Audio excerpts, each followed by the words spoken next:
Rebonjour, rebonsoir, chers frères.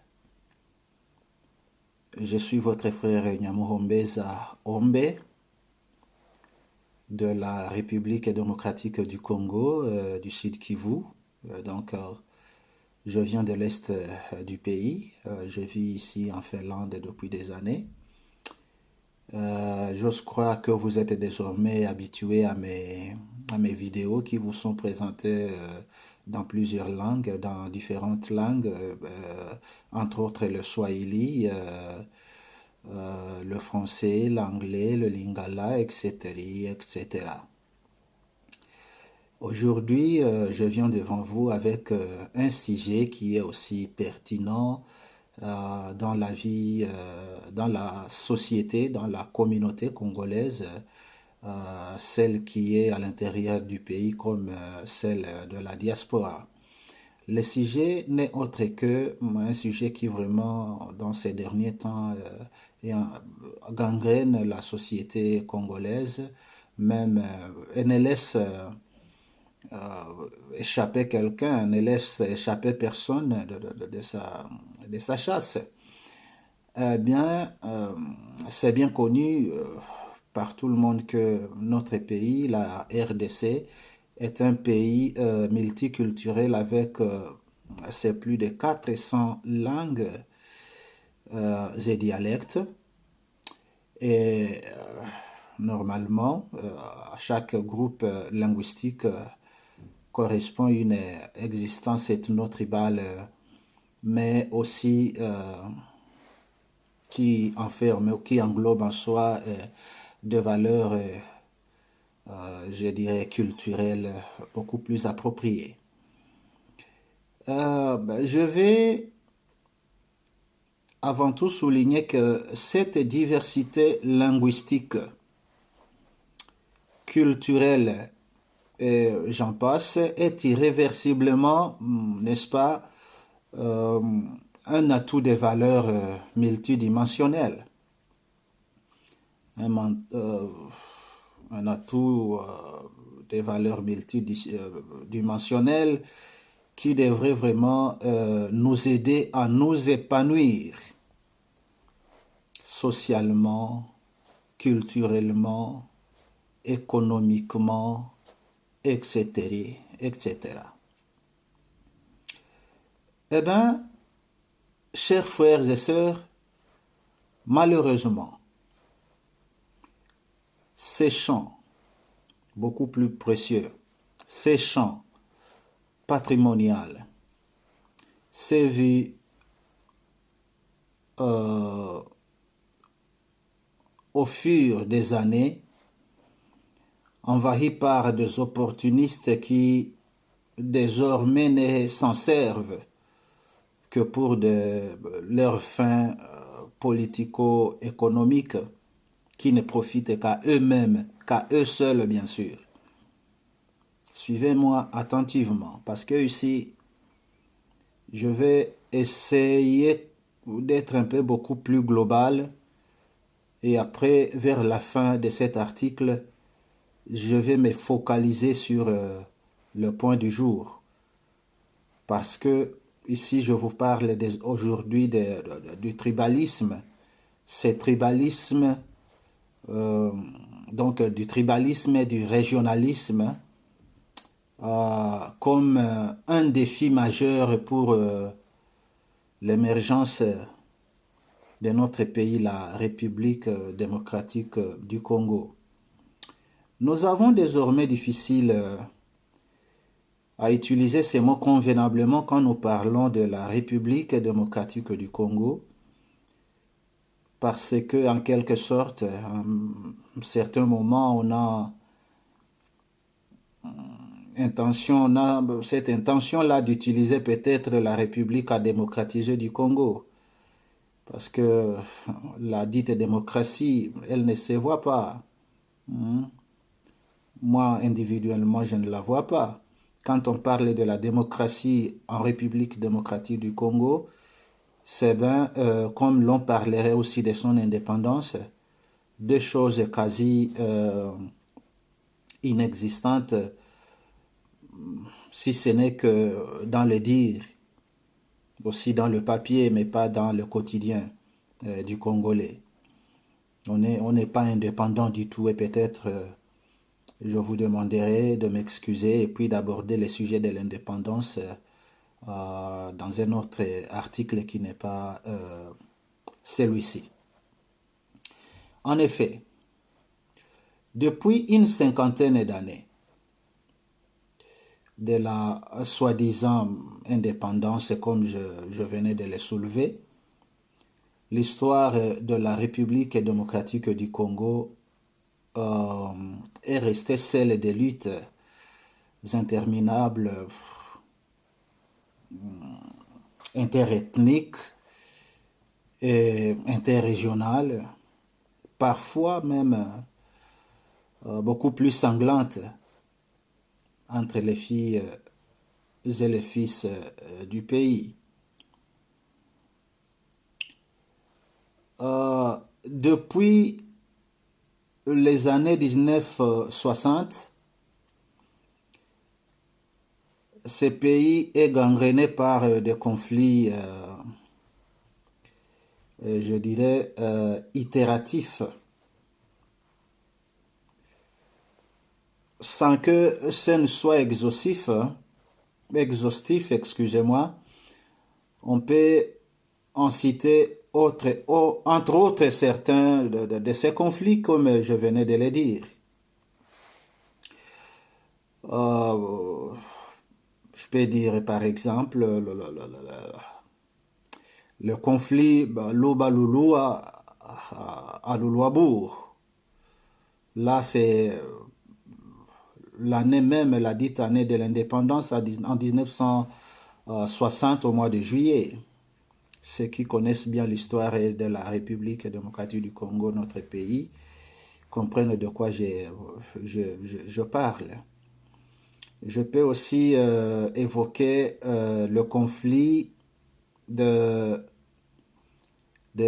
Tabwa, communément appelés les Batabwa. Il y a ce conflit-là des Batabwa et les Babwari. Le Babwari, pour ceux qui sont du Katanga, connaissent cette île-là dans le lac Tanganyika. Vous connaissez le conflit qui opposait les Batabwa aux Babwari. Et c'est là, comme je venais de le dire, c'est dans l'ancien Katanga et c'était en avril 1962, juste 2 ans après l'indépendance. C'est pas seulement ça, je peux aussi évoquer peut-être le conflit de Kasaïen au Katangé en 1900, d'abord en 1961, puis en 1992. Je vous ai demandé de me suivre attentivement et c'est là que vous saurez pourquoi j'ai un peu fait un pas en arrière dans toute cette histoire ici. Et peut-être par après, je peux aussi vous dire ou bien vous souvenir du conflit des Kivusiens. Ici, je parlais de l'ancien Kivu. Donc, c'était le Batembo, le Banyanga, le Bahunde, le Bashi, le Nande, etc. Un conflit qui était né entre ces groupes ethniques que je venais de citer avec les allochtones et Banyarwanda depuis 1992 jusqu'en 2003, bien que je ne saurais pas dire vraiment que c'est déjà terminé ou bien c'est fini. Eh bien, il est ainsi à noter que la résurgence de tous ces conflits ethnopolitiques dans notre pays à partir des années 1990 a créé un déséquilibre social au sein de toutes les souches sociales et institutionnelles du pays. Et c'est là, je peux dire, d'où la naissance de différentes rébellions et pourquoi pas des guerres civiles observées ces dernières années, comme vous le connaissez bien, en République démocratique du Congo et surtout, je veux bien dire à l'est du pays. Avec ces rébellions, avec ces guerres civiles, dont on peut citer quelques. Aussi, si vous le permettez bien, je pourrais vous parler de la guerre qui avait été déclenchée par la FDL. La FDL, euh, du fait Laurent Désiré Kabila, qui a mené ou bien qui était à la tête de ces troupes et qui sont arrivés au renversement du pouvoir moboutiste. Euh, donc je parlais ici du feu Laurent Désiré Kabila avec ses alliés derrière lui. Parmi ses alliés, vous les connaissez bien, il y avait le Rwanda, il y avait l'Ouganda, il y avait le Burundi.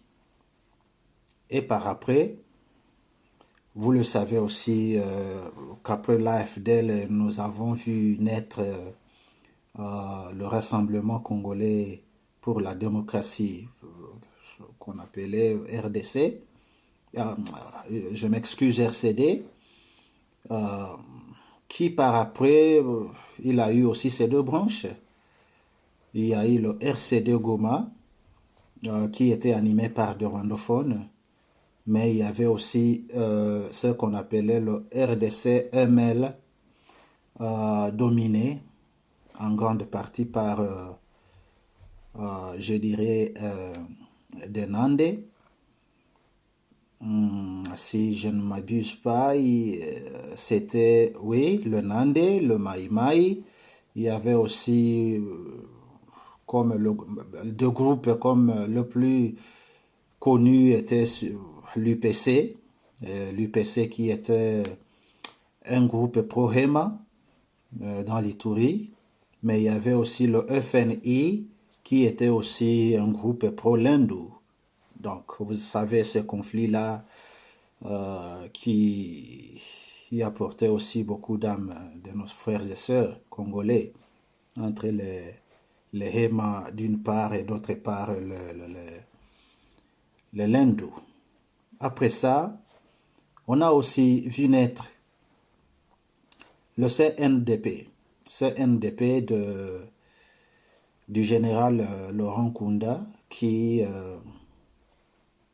est aujourd'hui hébergé au Rwanda. Après le CNDP, on a toujours vu naître le M23, le M23 qui avait aussi des revendications qui avaient nuance avec certaines choses du CNDP. Après que le Rwanda ait décidé de garder Laurent Kunda sur son territoire. Alors, nous avons vu naître le M23 qui était alors dirigé par Sultan Makenga et peu après, c'est une longue histoire que je ne vais pas commencer à narrer tout de suite là, faute du temps. Mais par après, c'était dirigé aussi par Bosco Ntaganda, mais bien sûr piloté par Kigali Kampala.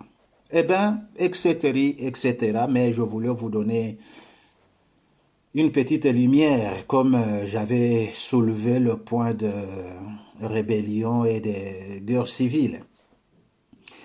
C'est ainsi que l'ethnicité est devenue une arme, une arme préférée des leaders politiques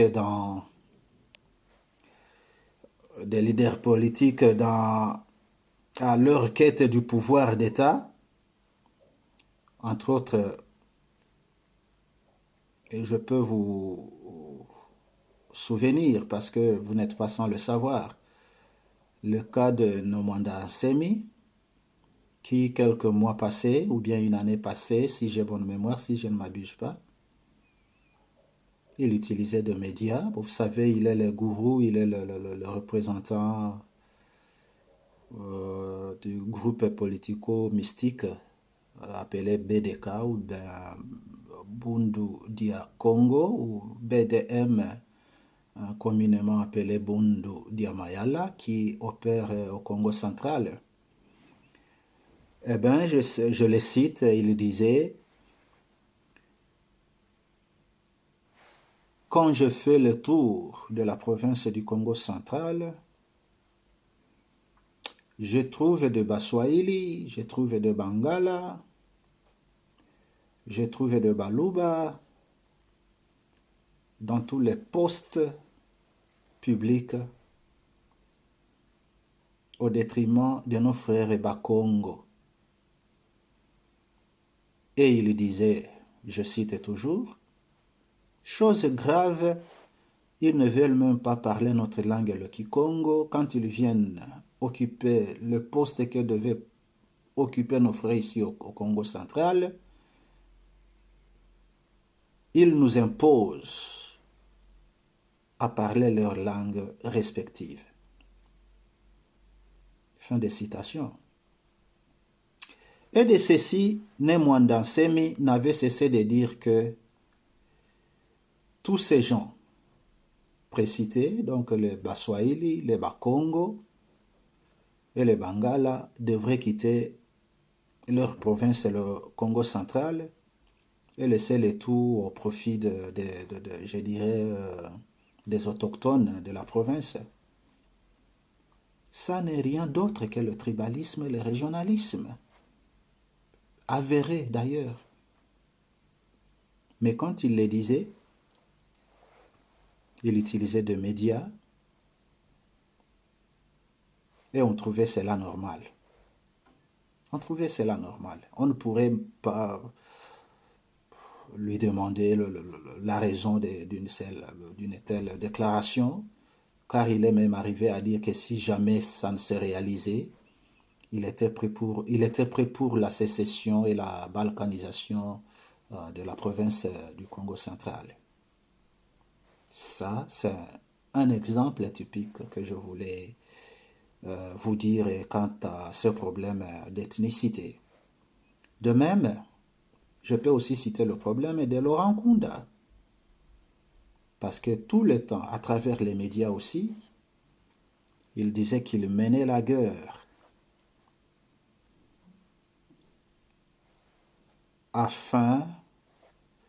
donc il revendiquait des valeurs, il revendiquait des raisons, il revendiquait, entre autres, comme il le disait, la citoyenneté de son ethnie. Ben, écoutez, je ne suis pas ici pour juger. Je ne fais que répéter les choses comme elles nous avaient été dites, ou comme nous pouvons les lire dans certains livres, tout comme nous pouvons les suivre toujours, parce que bien avant, c'était que la parole s'envole et les écrits restent, mais désormais, la parole ne s'envole plus. Quand nous utilisons le média tel que je suis en train de l'utiliser à présent, il faut retenir que tout ce que nous disons, tout ce qui sort de nos bouches, reste désormais pour des années et des années.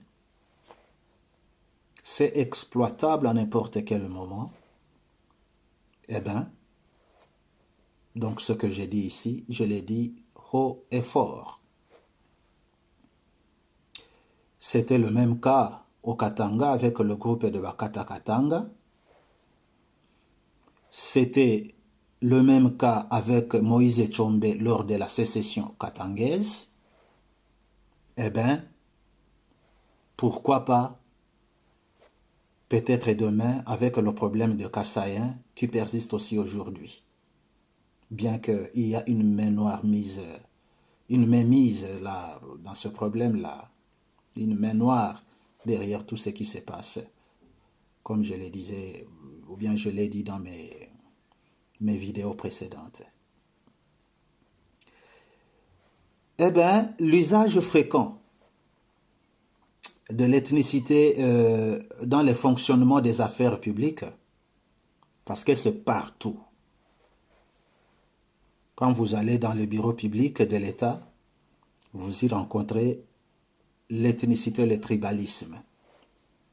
Quand vous allez dans différents cabinets, normalement vous les rencontrez là. Eh bien, c'est pourquoi, excusez-moi de le dire, mais c'est une vérité, l'usage fréquent de l'ethnicité dans le fonctionnement des affaires publiques renforce la délinquance du régime. Kabila, et vous êtes, quelques-vous en sont témoins, bien que on a souvent dit que toute vérité n'est pas bonne à dire, mais c'est une énoncée que moi, personnellement, je n'ai jamais soutenue. Mais vraiment, ça renforce la délinquance du régime Kabila. C'est là pour faire du Congo un quasi-non-État. Un quasi-non-État, je le dis bien. Dans toutes ses dimensions. Dans la dimension sociale, dans la dimension économique, dans la dimension institutionnelle, dans la dimension publique, dans toutes les dimensions. C'est comme si c'était un non-État. Eh bien, nous le voyons tous, nous le vivons au quotidien, nous tous. Dans cette logique, vous notez donc que le pouvoir s'exerce uniquement, je le dis bien, uniquement pour la satisfaction des intérêts particuliers au détriment de simples citoyens condamnés, condamnés, je le dis bien, à la misère, sous le joug de la pauvreté à la pauvreté qui manque de nom ou de qualificatif. La pauvreté qui s'est fait voir dans toutes les souches de la population congolaise. Eh bien, vous n'allez pas aussi oublier surtout que le régime Kabila n'en fait absolument rien car il n'en fait absolument rien parce que celui qui en profite de plus, c'est bien lui et son gouvernement. Vous le savez bien. Il veut mourir au pouvoir. Il ne veut pas abandonner. Pourquoi? Je l'ai dit dans mon récent numéro qui est en anglais. Le monsieur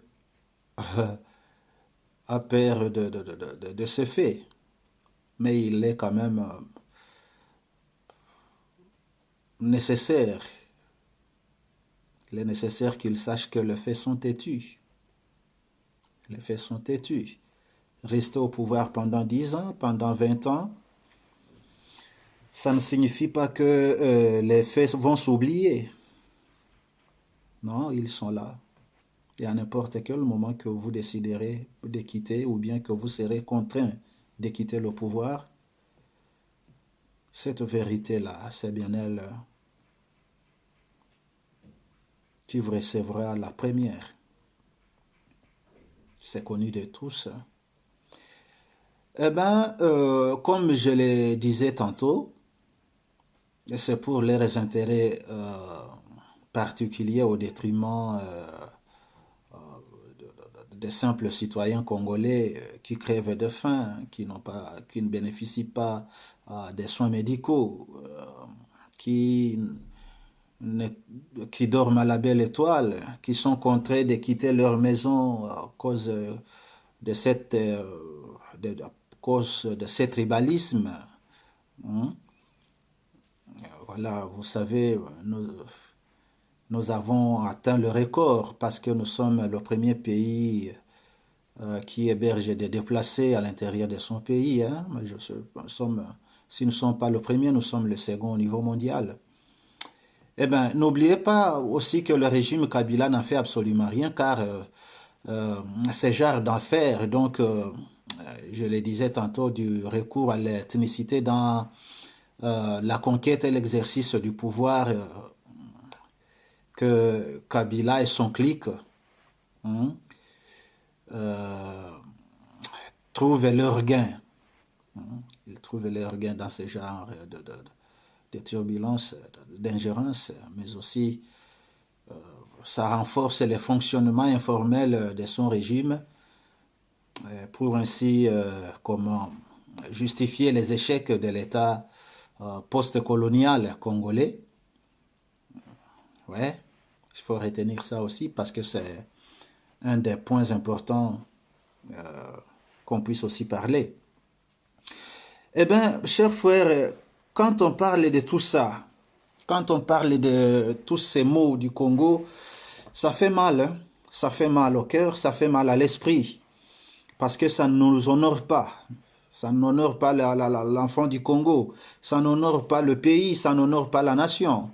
Et c'est pourquoi individuellement, j'inviterai mes frères congolais, surtout les concernés, à dire non à ceux-là qui les incitent à la haine tribale, à la violence pour leurs intérêts personnels à eux. Et puis ensuite de réaliser et comprendre que l'homme, ici je parle de tout l'homme, dans ses dimensions universelles, qu'il n'est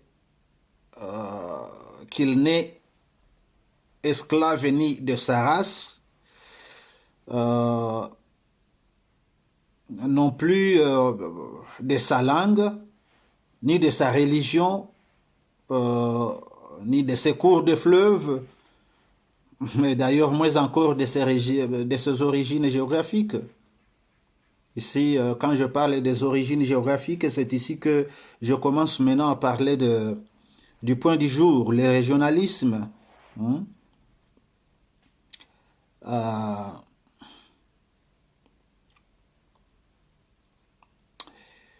Je vais dire qu'une grande agrégation d'hommes, d'humains, sains d'esprit et chauds de cœur,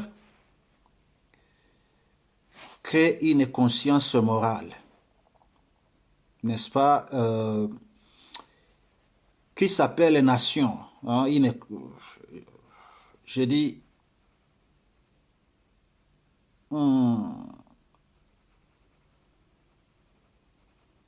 une grande agrégation d'hommes ou d'humains sains d'esprit, et chaude de cœur. Je me suis décidé de répondre la phrase pour qu'elle soit bien comprise vraiment. Ça crée une conscience morale qui s'appelle nation. Eh bien, quand cette force, cette valeur, qui est la conscience morale de cet homme-là, je vais bien préciser, de cet humain-là, prouve sa force par les sacrifices qu'exige l'abdication de l'individu d'une communauté. Celle-ci est légitime. Elle a le droit d'exister dans toutes ses dimensions. C'est un droit inaliénable. À l'entendre, sûrement que certaines personnes vont se demander pourquoi toute cette histoire, telle que je venais de l'exposer, eh bien, ce n'est pour autre raison, ou bien ce n'était pour d'autres raisons que de chercher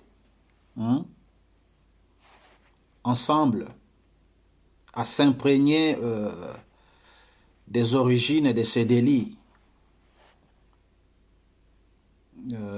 pour mieux comprendre les origines de ces mal, bien que faute du temps, je Je n'en ai dit que en peu de mots. Parce que si je me courbais beaucoup longtemps sur l'histoire de les origines de ces mâles, je parle bien du tribalisme et du régionalisme. Je n'aurai pas suffisamment de temps pour conclure les sujets. En effet, sans autant y aller par le dos de la cuillère ou de la fourchette, aujourd'hui, plus qu'hier, comme ça se voit dans la vie de tout un Congolais, ici, aujourd'hui, je m'indigne de citer le cas le plus récurrent où les ressortissants de l'Est du pays, swahiliphones surtout, je vais être bien précis, sont presque tous traités d'étrangers rwandais par leurs confrères de l'Ouest. Le fait de ne pas s'exprimer ou s'exprimer difficilement en lingala est devenu une raison de ne pas être congolais pour en fait être traité de tous les mots, si pas pour une bête noire et rwandaise sur le territoire congolais. Écoutez l'essor de l'enfant du pays à l'intérieur des frontières de sa patrie. Et dans ces jeux morbides, pestilentiels même, d'autres arrivent à citer sur des réseaux sociaux. Les réseaux, je dirais les noms de certaines personnes qui, selon eux, ne sont pas congolais et par conséquent, ils ne sont que des sujets à abattre, des sujets à éliminer, qu'ils sont rwandais. Si vous m'avez bien suivi, chers frères, c'est énervant, c'est révoltant, c'est indigne.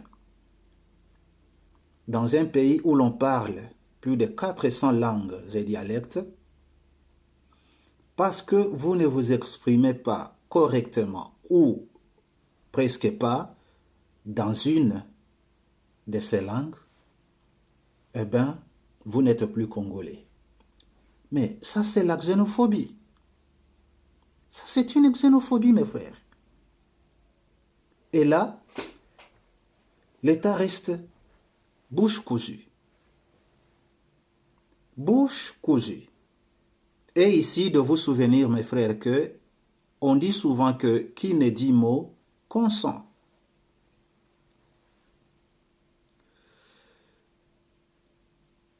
Et ce qui m'énerve, surtout qui m'énerve, ils ne sont traités de Rwandais, ils ne sont traités d'étrangers que les swahiliphones de l'ancien Kivu.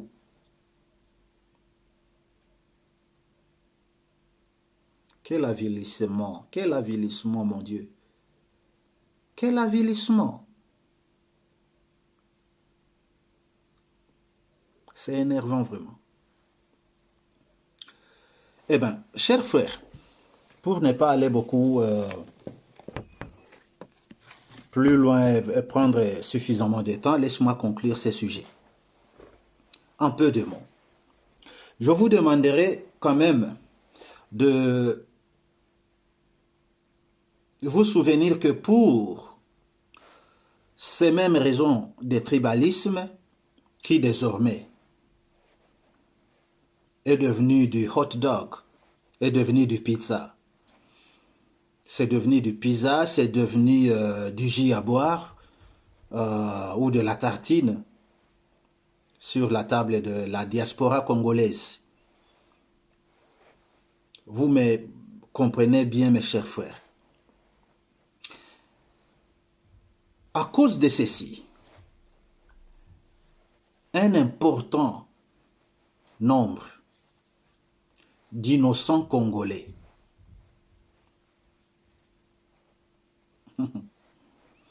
a déjà été considéré comme réfugié et ensuite contraint à l'exil, contraint de quitter le pays avec toutes les connaissances, je souligne bien, avec toutes les connaissances bien connues que je me retiens de rappeler, sachant que vous n'êtes pas sans le savoir. Et ici, je me retiens de le rappeler pour ne pas remuer le paix dans le plaid de certains de ses victimes. Chers frères, chères sœurs, chers compatriotes qui me suivent,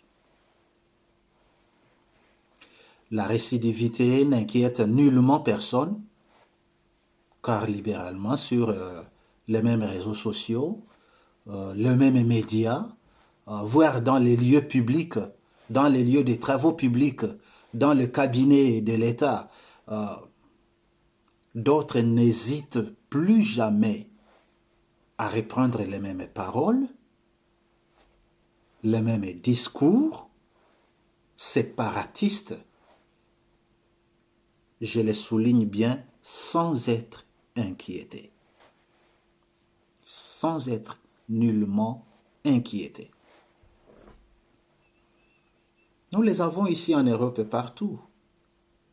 Les réseaux sociaux, les médias, les soi-disant médias, on ne fait plus rien que s'insulter.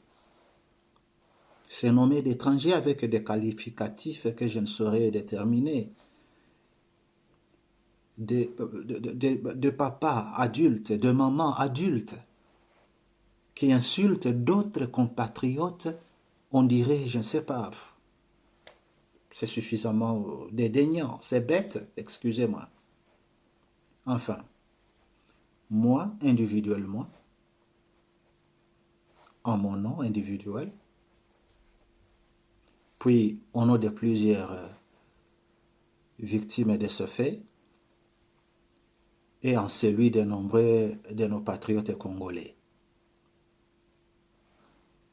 Je demande que le régime mette fin à cette stigmatisation, car ça n'honore pas le pays, ça n'honore pas la nation, ça n'honore pas le Congolais en toutes ses dimensions. Ça, c'est une stigmatisation venimeusement intentionnée. Une stigmatisation qui ne porte en elle que des intentions venimeuses. Surtout en cette période cruciale. Cette période cruciale, je le répète. Et pour finir, je vais encore appeler l'attention du régime, le régime de la Kabylie. Parce que si, dans l'immédiat, rien n'est fait, en ces moments,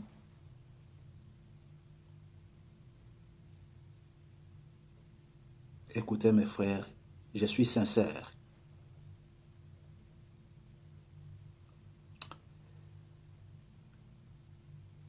Les élections qui pointent à l'horizon,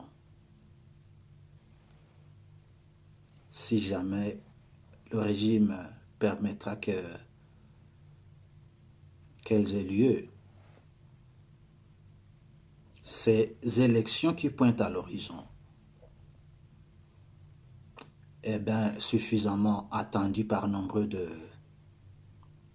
compatriotes, des Congolais assoiffés de la démocratie, assoiffés de vivre un pays paisible, un pays prospère, un pays où l'on peut vivre comme d'autres humains sur la planète. risque d'exacerber les sentiments tribalistes et pourquoi pas régionalistes qui d'ores et déjà existent pour de suite créer plusieurs tensions sociales et faire plus de victimes dans ces pays meurtris depuis des décennies, depuis des années et des années, et laissés abandonnés à son propre sort. C'est comme si ces pays n'est pas gouverné. C'est comme si ces pays n'a pas de leader. Et écoutez mes frères, si nous allons toujours rester à attendre que notre secours vienne de l'extérieur, jamais ce miracle ne se produira. Évitons la haine, évitons la violence, laissons le tribalisme, laissons le régionalisme, voyons la nation dans sa globalité, voyons nos valeurs en tant qu'un peuple, en tant qu'une nation. Eh bien, ainsi nous trouverons une belle solution durable à nos problèmes. Et peut-être même que ceux-là que nous attendons qu'ils viennent nous aider, qu'ils viennent nous secourir, sont l'origine du mal. Eh bien, faute du temps, je suis obligé de me stopper par ici et de continuer à la prochaine, chers frères. Merci d'avoir écouté. Commentez si vous le pouvez. La seule chose, comme je venais de le dire tantôt, évitons des antivaleurs. Ne venez pas suivre la vidéo pour en fait commencer à insulter les gens, pour enfin commencer à citer les noms des gens qui ne méritent pas la vie parce qu'ils ne parlent pas bien le lingala ou bien ils n'en parlent pas.